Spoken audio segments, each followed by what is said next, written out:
Up next, our Angirasa batch kids will present Lingashtakam, a powerful devotional piece in praise of Lord Shiva, set in the ragam Shivaranjini and Aditala.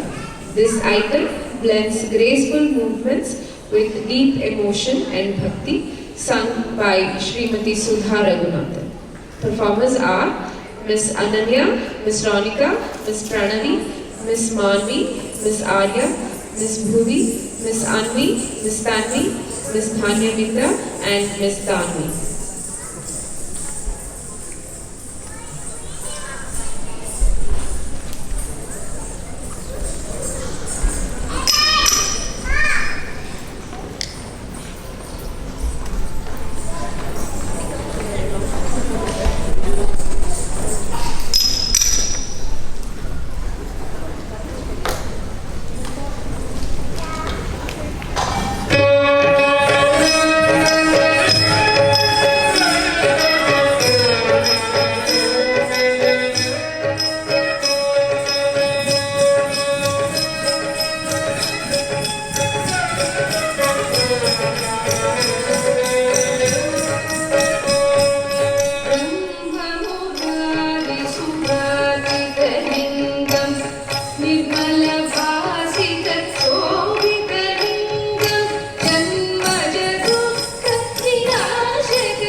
सर्वसमुद्रवतारणलिङ्गम् अष्टद